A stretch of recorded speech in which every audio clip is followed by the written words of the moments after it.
Hey guys, what's up? It's me, Thomas. Tonight we're back here with How to Beat, and tonight's How to Beat is How to Beat the Alpha in Project Wolf Hunting. I'll be real, never heard of this one, but considering it's a Korean film, I know this thing's about to get pretty deadly pretty fast. So let's just hop in and see how it's fight the Project Wolf Hunting. Be sure to like, subscribe for more. Hope you enjoy. Let's go. If you were trapped on board a cargo ship with a genetically engineered super soldier on a rampage, what would you do? Boy. This experiment gone wrong is a modern-day Frankenstein's monster, and on this boat, there's more than one passenger with a secret to hide. I'm going to break down the mistakes, great. what Here we you go. should do, and how to beat Alpha in Project Wolf Hunting. This group of detectives have no idea that the convicts aren't the only monsters on board. At a dock in the Believe they knew. Philippines, Sorry, Chief Lee just move my Sok-woo thing and a closer. team of over 20 veteran detectives wait for a transport bus to arrive. The bus holds a large group of Korean fugitives, including 2 Red Notice individuals, who must Really? be extradited back to Korea by cargo ship due to recent attacks making it unsafe to travel by plane. The bus boy. arrives, and the fugitives get off one by one, while the chief checks them off the list. Park Jung-woo, one of the Red Notice criminals who's covered in tattoos, taunts the chief, who then violently beats him up in front of everyone, showing that he clearly doesn't care about their rights. While they're getting ready to board, civilian doctor Sun Soo-chul and his nurse arrive to replace the police doctor, who canceled at the last minute. The detectives That's load odd. the criminals on board the ship, the Frontier Titan, and their crew surprised they didn't reschedule. in the port office in Busan, South Korea. Head of Special Operations Oh Dae-woong arrives and kicks out the employees, telling them that his team is taking over all operations regarding the Frontier Titan. His team gets Seriously? to work setting up their equipment, while Dae-woong looks over a classified dossier titled Project Wolf Hunting.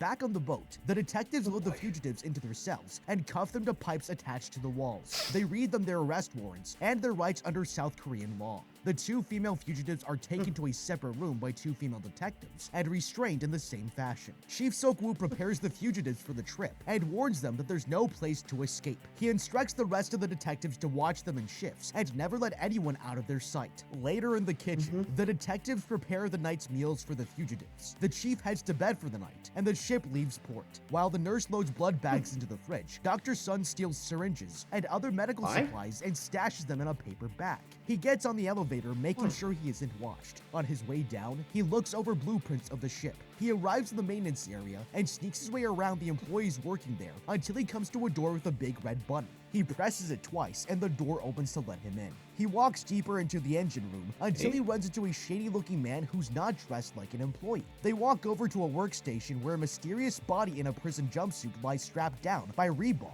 and attached to an oxygen machine.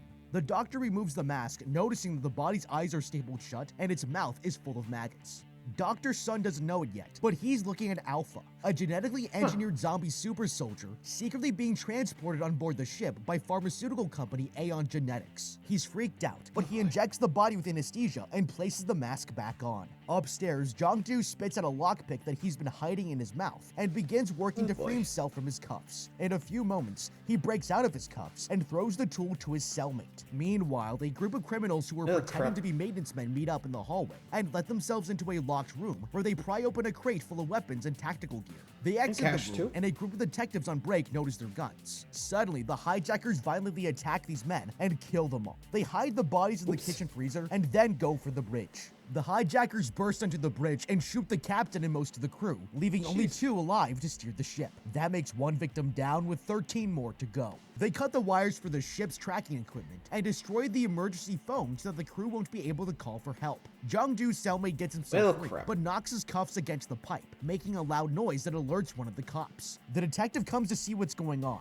and when he has his back turned, Jong-doo attacks him, strangling him and biting off his ear. Just then, the hijackers break into the hallway and attack the detectives as well. A huge riot breaks out, but the criminals are able to overpower the detectives and escape. Okay, Oh, this crap. situation is already bad, and the detectives haven't even found out about the 7-foot-tall zombie that's hiding with the luggage. The first sign that something is bound to go wrong is the national news report covering the exact details of the trip. The chief comments that he thought the mission was classified, but it seems like somehow Really the not. word got out. Everyone in the country now knows the name of the ship, what port they're leaving out of, and even how many detectives will be on board, which is all Yeah, I mean, with 2 red notices, you think they would have canceled after the doctor, canceled at the last minute? And, well, the whole media coverage, let's be real. You gotta make sure that at least, make sure they're off the boat. Because, frankly, that's a policeman's worst nightmare there. Oh boy. Also, did they not really check any of the prisoners beforehand? It's not like, as soon as they were on the boat, they were like, okay, just do you, I guess. They didn't check check their pockets, check insides. I mean, come on. Thorough searches. You got red notices. Come on. Anyway. Very helpful information to have if you're a bad guy planning a breakout.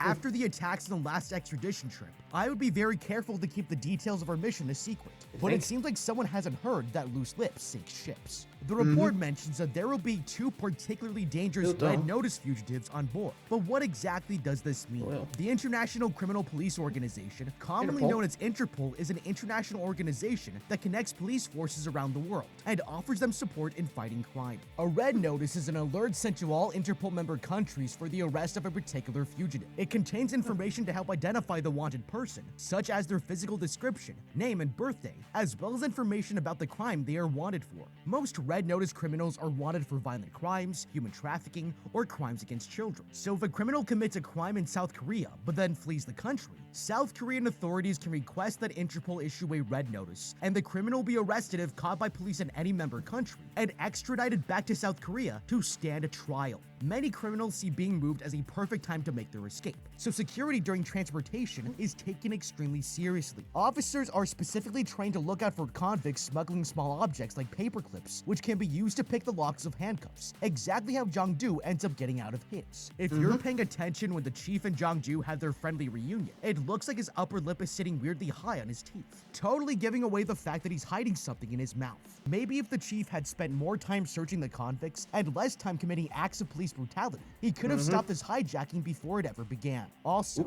if you're about to get on a boat with dangerous convicts who outnumber your crew 2-1, it might not be the best idea to beat their leader up in front of them. There are plenty of ways to put Jong-do in his place without escalating things to the point of physical violence, such as putting him in additional restraints or solitary confinement. And being able to keep your composure despite the taunting could make you seem that much more intimidating. The chief might be trying to show the prisoners who the real alpha male on board is, but he has no idea of the biological horror that's lurking below deck. Although many of these convicts are considered extremely dangerous, the detectives are fatally lax when it comes to restraining them. Even the Red Notice fugitives are only secured with handcuffs, making it extremely easy for Jong-do to escape. At minimum, I would have fitted the convicts with handcuff covers to prevent them from tampering with the locks. If we've taken over an entire cargo ship and hired a team of more than 20 veteran detectives for the mission, it just doesn't make any sense to cut quarters when it comes to security. I'm sure the officers were properly instructed in safe prisoner transport at the academy, but I guess for some of them that lesson went in one ear and out the other. Now, if the doctor for the mission cancels and has to be replaced at the last minute, it's time to get suspicious. And if you are that replacement doctor and you've been secretly hired to sedate a real-life Frankenstein's monster, it's time to seriously reevaluate your career choices. Stop me if you've heard this one before. A shady pharmaceutical company tries to smuggle a human bioweapon on board a cargo ship. He escapes, and everyone dies. The end. I know med school's expensive, but you couldn't cut a check big enough to get me on that boat. Everyone thinks this time the zombie super soldier will behave himself until he's ripping out throats and devouring brains. He never Maybe behaved. Next time, Dr. Sun should read the fine print before he takes a job babysitting any man-made horrors beyond his comprehension. The hijacker set the rest of their friends free, including criminal Go Gun-bae and the suspiciously quiet Red Notice fugitive Lee Do-il. Jong-do recognizes Do-il and says it doesn't look like he's aged a day in 10 years. Do-il asks Jong-do what he's doing, and he says breaking them out. But Do-il thinks it's a bad idea and says they need to go to Korea, although nobody else agrees with him. Jong-do takes a group of fugitives down to the engine room, while Gun-bae cleans up the bodies and then goes to get his girlfriend Myung-ju, one of the female criminals on board. Jong-do here warns anyone who doesn't want to help him to stay out of his way. Meanwhile, female detective Lee Dae-yeon realizes that she has no internet connection and calls for backup on her walkie-talkie. Nobody answers, so she decides to look for the captain. Dae-yeon walks around the ship looking for her fellow detectives and runs into Dr. Sun sneaking upstairs. Above her, the chief appears with 2 detectives, also looking into the cause for the loss of signal. Suddenly, they notice one of the fugitives climbing down from the communications tower and realize that a mutiny is underway. They go to check it out, leaving the doctor behind. Dae-yeon, the chief, and 2 other detectives make it to the bridge and immediately get in a huge shootout with the fugitives there. The hijackers fire at them indiscriminately with machine guns and quickly take out one of the detectives and one of their own friends. The chief returns fire, but the criminals have them totally pinned down. Daeyeon shoots one of the fugitives in the leg, and the chief finishes him off, leaving just the guy with the machine gun to deal with. He runs out of ammo but gets up and holds one of the crew hostage, telling the detectives to drop their guns. The chief puts his weapon on the floor and comes out with his hands up, but while the fugitive is distracted, Daeyeon jumps over the counter and tackles him away from the hostage. They fight and he starts to choke her, but she breaks free, and the chief shoots and kills him. Daeyeon asks the surviving worker where she can find a way to contact Korea, and he tells her that there's a phone in the engine room, but she has no idea that Jong-do and his crew are already on their way down there. The chief and Daeyeon get to the hallway where they were keeping the fugitives and see that everyone has escaped. They meet up with another team of detectives and decide to go as a group to check out the engine room. Dr. Sun gets back to his medical bay and finds the nurse there having a beer. He's convinced that he heard gunshots, and the nurse wants to go check, but he locks the door and sits in a chair in front of it so that she can't leave and no one can get in. Gunbei and his team of convicts load the dead bodies into the freezer. So much blood goes down the drain that it starts to leak out of the pipes in the engine room below and drips down to Alpha, waking him up. Now, the real monster is about to break loose. Jong-do and his crew arrive at the engine room and immediately start killing the workers. He asks one of the workers where the phone is and sends two of his men with the hostage up to the engine control room to take it out. They brutally kill the workers they find there and destroy the phone so that there's no chance of anyone calling for help before returning to the engine room. Jong-do tries to kill the last crewmate, but Do-il stops him, catching his arm at the last second. Just then, the detectives arrive and fire warning shots right by them, but the crewmate warns them not to shoot, or they'll damage the engine and the boat will be stuck. Jong-do says let's have some fun, and they all get ready for a hand-to-hand brawl, but not before the chief engineer is executed. That makes 2 victims down with 12 more to go. Jong-do lunges at the police chief with a knife, but he knocks it out of his hand, and a bloody battle begins. Many detectives and fugitives are killed in the chaos, and one criminal tries to escape, but suddenly Alpha jumps down right in front of them. Alpha kicks him in the chest so hard that it sends him flying across the room, killing him instantly, and showing that the creature has super strength. The fight stops for a moment as the detectives and fugitives all stare in horror at the monster, while he surveys them with thermal vision. Alpha walks slowly towards them, taking the knife from the first fugitive who attacks him, before quickly slashing his throat and ripping a hole in his chest. Alpha rampages around the room, killing person after person, and there is nothing that anybody can do to stop him.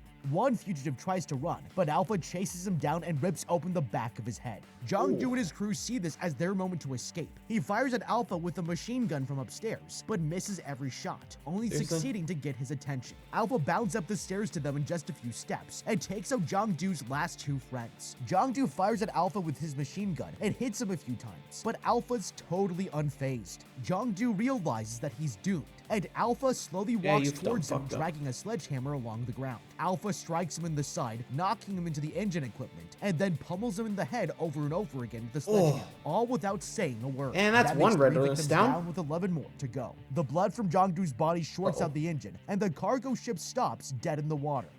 Okay, this pirate cruise just went from yo-ho to oh no, faster than you can say genetically engineered zombie super soldier. Compared to being massacred by a walking corpse, maybe prison wouldn't have been so bad after all. Daeyeon has a feeling that something isn't right when she catches the doctor coming up from the basement. The trip only just started, so Dr. Sun should have plenty of work to do getting things ready in the medical bay instead of taking a self-guided tour of the maintenance areas. Even if he noticed the internet was down, why not send his nurse to go check it out instead of going himself?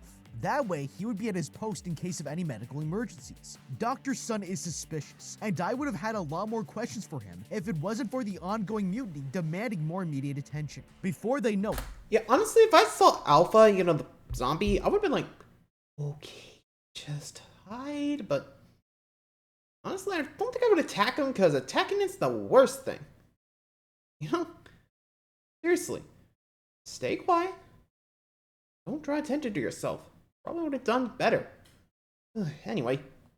Daeyeon and the chief find themselves in the middle of a full-blown hijacking, complete with ruthless pirates and high-powered machine guns. They're outnumbered, outgunned, and out in the middle of the ocean. Not exactly a position that you want to be in. At this point, I think it's safe to say that things are no longer under their control. Daeyeon and the chief decide to hastily assault the bridge, which ends up getting one of their own detectives killed, only for them to find out that they can't use the phone there anyway. The smarter thing to do would have been to find somewhere to hold out and wait for backup. The Frontier Titan is a massive massive cargo ship carrying extremely dangerous criminals. So even if the communication lines are cut, you can be sure that authorities should be on their way pretty quickly at the first sign of something going wrong. Why get into a shootout yourself when you could just wait for the military to show up and send them all to Davy Jones' locker? Down in the engine room, the detectives aren't able to use their guns since they don't want to damage the engine equipment. If they're going to get things under control, they'll have to do so fighting hand to hand, which would be a great time to have some riot gear. To deal with prison riots, corrections officers use a variety of protective equipment and non-lethal weapons, which this crew inexplicably seems to have none of. Some helmets and shields I'm surprised they didn't giving the try to detectives get a massive those upper hand riot in the shields brawl, or and they sticks. may have actually gotten things back under control. That is, until Alpha showed up. Now, when a genetically enhanced berserker shows up and starts kicking people across the room, you really only have one option if you want to survive. Get out of there as fast as you possibly can. It's obvious that fighting him one-on-one is going to be impossible, and doing anything other than running for your life at this point is just going to get you killed.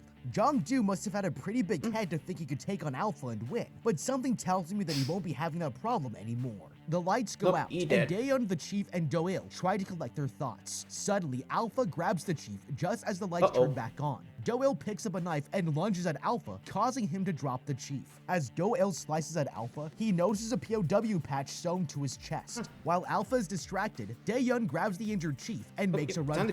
Alpha throws Do-il aside and jumps after them, slicing the chief several times. Do-il catches up, and Alpha starts to choke him, but Daeyeon shoots him through the arm. Alpha drops Do-il, and Daeyeon shoots him again in the shoulder, but he takes the hit and pulls the bullet out himself, looking like he hardly felt a thing. The group runs through the automatic door, but Alpha catches up to them, holding it open with his super strength. Do-il kicks him in the chest, knocking him back, and showing that he's also extremely strong. Alpha quickly recovers and stands up zombie-like, but the door closes just in time. The survivors make their way upstairs, and the old convict notices that the jumpsuit Alpha was wearing isn't even from this century.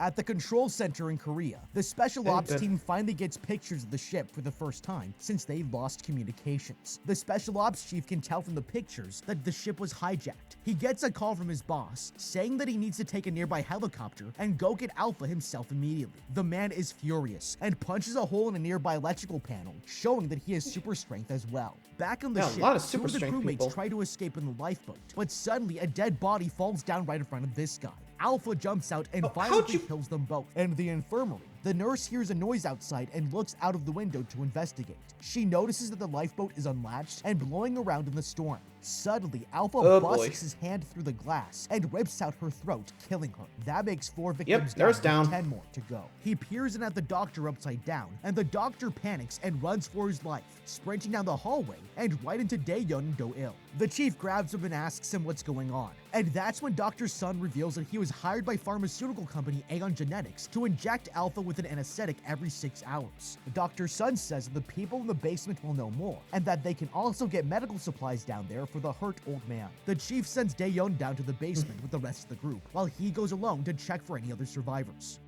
Okay, Frankenstein's monster just turned this boat into his personal hunting ground, and he's going open season on anyone who crosses his path. The detectives don't know exactly what they're dealing with yet, but since they've survived their first encounter with Alpha, they may have noticed a few things that can help them come up with a plan to defeat him. The POW patch sewn to his chest and century-old jumpsuit, combined with his incredible strength and zombie-like behavior, indicate to me that Alpha is some sort of undead super soldier. He's impervious to damage, and shooting him isn't going to get the job done. So if you want to defeat him, you're going to need to get creative. We don't have any word on his weaknesses yet, but there are a few guaranteed ways to take out a creature like Alpha if you're able to pull them off. Even if it can't be damaged in traditional ways, completely destroying his head or body, dismembering him, or lighting him on fire usually does the trick. Doing any of this, however, is going to require quite a bit of force and personal suicide mission and there may be a more elegant solution for those of us who've been paying close attention. When the chief and Daeyeon interrogate the doctor, he mentions that he was hired to administer a sedative to Alpha every 6 hours. Now, if they could get their hands on some of that sedative, all they need to do is hit Alpha with a massive dose of it to put him right back to sleep.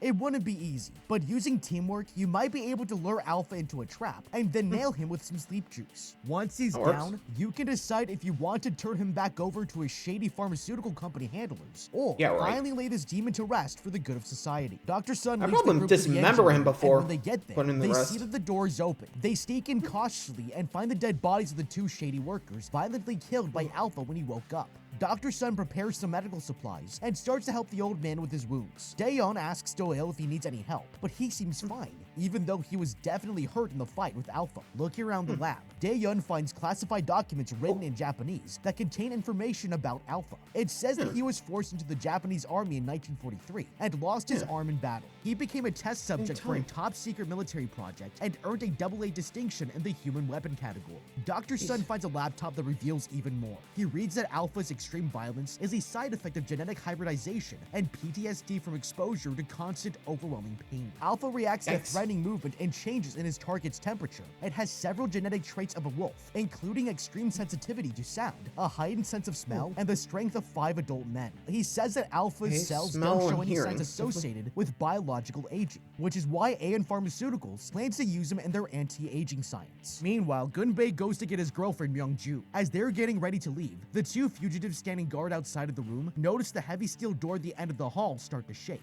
One of the fugitives goes to investigate, and suddenly, Alpha kicks the entire door down right on top of it. Alpha slowly walks across the door and then steps right on the fugitive's head, crushing him while the others watch. Another convict tries to stab Alpha, but he knocks him across the room, killing him instantly. Alpha pulls the knife from his side and lunges towards the tied-up officer, stabbing her in the throat and turning around to deal with the rest of the room. That makes 5 victims down with 9 more to go.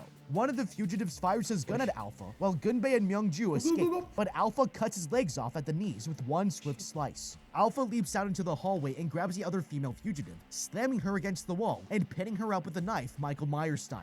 Gunbei and Myungju run, and Alpha picks up a gun before following them. Moments later, the chief comes across the scene of the massacre in the hallway. He cautiously looks around holding his gun, but Alpha is gone, and everyone there is already dead. Gunbei and Myungju quickly get in the elevator, but just as it starts to move, Alpha jumps down on it from above. They try desperately to get out, but the door won't open, and Alpha fires at them through the roof of the elevator until he runs out of ammo, fraying the cables in the process. He stomps down the elevator roof repeatedly, eventually creating a hole and peering through right at Gunbei and Myungju. Alpha grabs Gunbei by the shoulder and violently pulls him up through the hole in the elevator roof. Just then, the chief comes running and opens the elevator door, rescuing Myungju just as Alpha drops down through the ceiling. Alpha tries to chase after them, but Gunbei grabs him and slows him down. Alpha turns around and breaks his neck, and suddenly the cable snaps, setting the elevator crashing down to the basement. That makes 6 victims down with 8 more to go. The chief looks down the shaft and sees Alpha staring up at him, so he takes Myungju and gets out of there. Okay, every relationship has its ups and downs, but this is just ridiculous. Gunbei and Myungju probably had a lovely convict couple's cruise planned, but it looks like it just got cut tragically short.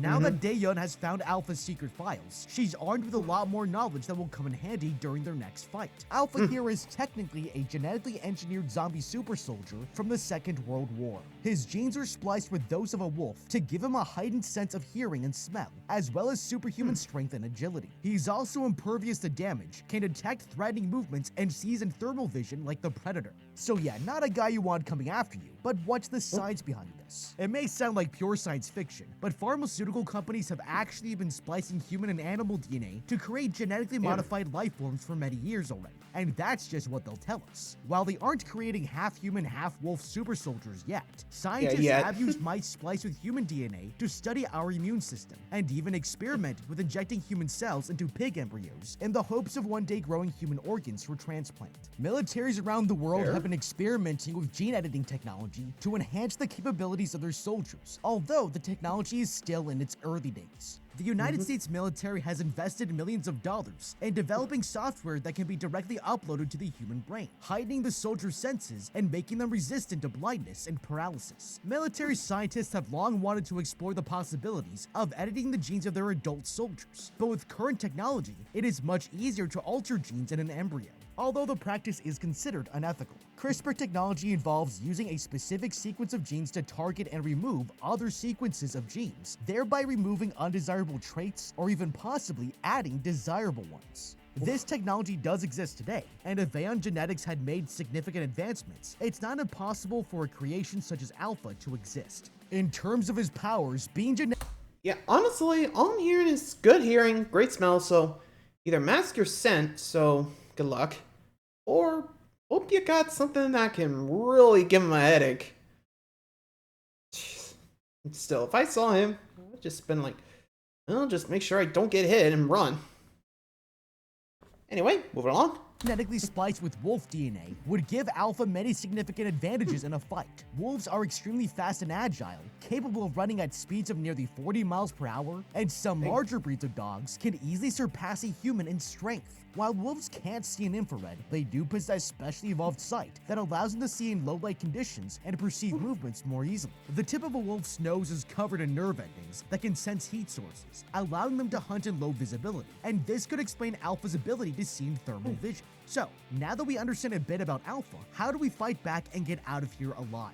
Alpha has wolf DNA and is over a century old, so he might just be very hungry. Instead of fighting him, giving him some meat from the kitchen might be enough to distract him or even make him your friend. When people need to give their dogs medicine, sometimes it works to hide it in their food. So this could also be a chance to slip Alpha some sedatives and put him back to sleep. If you had wolf genetics and haven't had a hot meal in 100 years, you'd probably scarf down a nice burger in an instant. So I'd incorporate this into my strategy. We also know that Alpha is extremely sensitive to sound and smells, and this is definitely something that can be used against him. Repeated loud noises like smashing pots and pans together might stun Alpha or even cause him to run in fear. Next time he showed up, you could use loud sounds to distract or stun him, and I hope there's an air horn on board. That's what I'd be using. Counterattack. His sensitivity to smells could also be used in a similar way. It's not a pretty thought, but perhaps if you could make yourself overwhelmingly stinky, Alpha wouldn't want to come after you. There are bound to be many offensive smelling substances on board the ship, and this might be something else that you could use to your advantage. Desperate times call for desperate measures, and I might even burst a waste disposal pipe in one of the hallways if I thought it might serve as a makeshift olfactory barrier. If it smells bad to you, just imagine how bad it would smell to Alpha with his heightened senses. Is it Gross, but I could definitely see that being effective. Not, but it just might save your life. Since Alpha has the genetics of a wolf and reacts to threatening movement, the last thing you want to do is run, because that's what prey does, and he's definitely fast enough to catch you. So far, everyone has tried to either fight Alpha or run from him, and neither option has worked. He's incredibly intimidating, but something nobody has tried yet is just standing their ground in a non-threatening way. The poor guy even has PTSD from, quote, constant overwhelming pain. So maybe just being nice to him would do the trick. He's obviously on edge, and after being turned into a genetic experiment against his will, who could blame him? Sometimes even Frankenstein's monster just needs a hug. Alpha may be impervious to physical damage, but Gunbei and Myungju probably hurt his feelings when they wouldn't make room for him in the elevator. And when an undead super soldier throws a temper tantrum, you do not want to be in his way.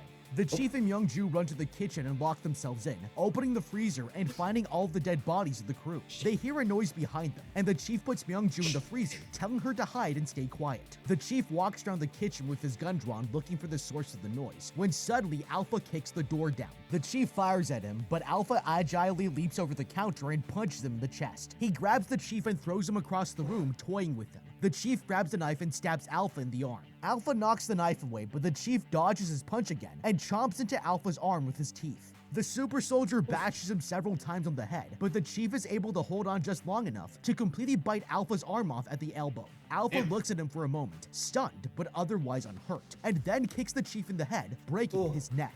That makes 7 victims down, with 7 more to go. Alpha notices Myungju watching him from the freezer and opens the door to look for her. He rubs his bloody hand across her face and crouches down right next to her, smelling her, but gets distracted by the sounds of the incoming helicopter at the last second and decides to leave. Myungju can't hold her breath any longer and gasps for air. Luckily, Alpha is gone.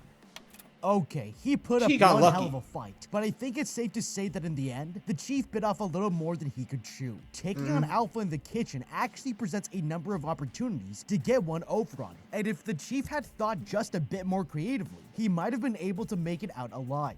The freezer is a great place to hide from Alpha's thermal vision, although getting your body temperature that low for more than just a few moments could be dangerous and potentially fatal. In a pinch, hiding in the freezer like Myungju could get Alpha off of your trail for a moment. But if you want to get rid of him for good, you're going to need to take some direct action. The many stoves around the kitchen also present a good opportunity to mess with Alpha's heat vision. Just before the fight started, the chief could have run around the kitchen lighting all the stoves, and hopefully all the heat signatures would overwhelm and confuse Alpha just long enough for you to get in a surprise attack. The kitchen should also be full of stinky food that could overpower Alpha's enhanced sense of smell. By disabling his senses, the chief could have opened up an opportunity to escape or fight back. Fighting Alpha head-on hasn't worked out for anyone so far, though, so now might be the time to employ a no less one seems to go traditional for the strategy. head, though. It's a long shot, but I would have quickly dressed myself and Myung-ju up like waiters and sat Alpha down at a table Scooby-Doo style. You pretty much are that Scooby I was doing it about now. to serve him a 3-star Michelin meal. Since I know he must be starving after over a century of being a genetic experiment, Alpha wouldn't be able to resist. Then, I'd slap Hopefully. a giant pot in his head while he was distracted and bang Skyrim? on it as hard as I could with a frying pan. The ringing would overwhelm his sensitive hearing, stunning him, and I could have my chance to escape. The chief bites into his better arm hope like a so. chicken wing, and I must say it was pretty Yo. impressive, even if it didn't slow Alpha down much. He's still incredibly dangerous, but having one less arm to worry about can only be a good thing. The chief took taking Hopefully. a bite out of crime to a whole new level, and Scruff McGruff would be proud. He put up a good fight, and now it's time for Dae-yeon and Do-il to put an end to this disaster once and for all. I'm surprised he didn't go for a leg, because, that boy's fast. So, honestly, I think that's what I would have gone for, gone low or something, I mean, if he's on one leg, he can't move around as fast. But then again, that's just me. I mean, I'm not sure how fast he would crawl, but... Anyway, I think he would have gone for an arm, I would have gone for a leg, but...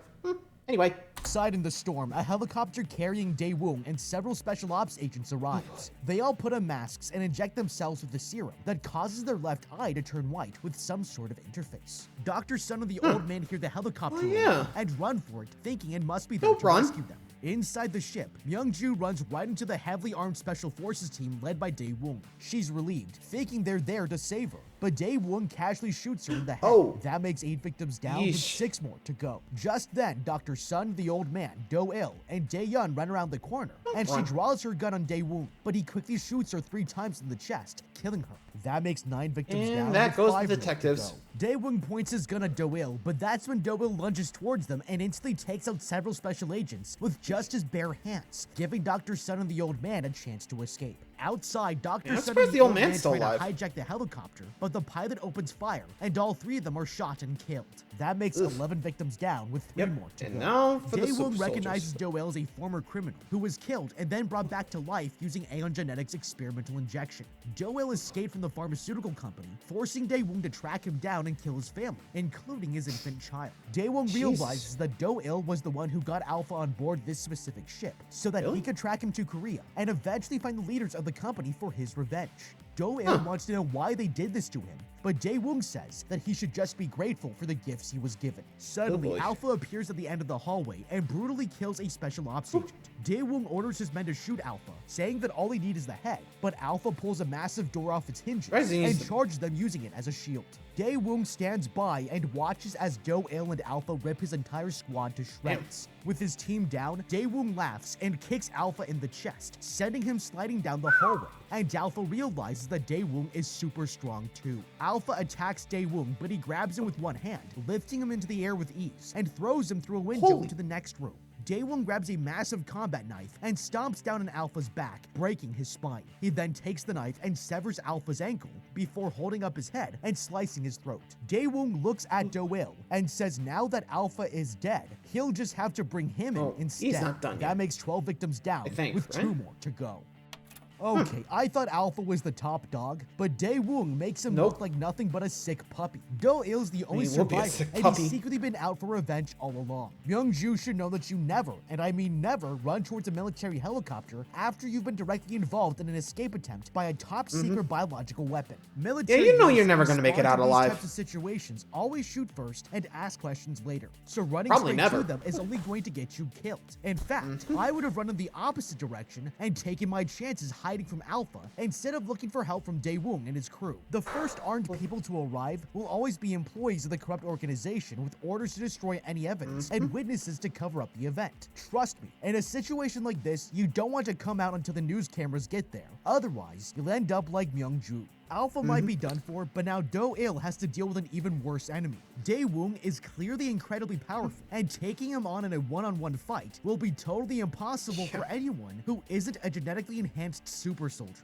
Luckily for Do-il, he happens to be one as well, and so he actually stands a fighting chance. Dae-woong is arrogant and brutal, and I would want to use this against him in the fight. Perhaps you could play against his ego in some way to get him to slip up, and then go for a critical strike while his guard was down. For example, if he thought he had you defeated, Dae-woong seems like the type of guy who would gloat for a minute before finishing you off. If you let him think he had won, you could go for a sneak attack while he was delivering his final monologue and take him by surprise. Even with his genetic enhancements, Do-il is going to have to think creatively if he wants to finally get his revenge.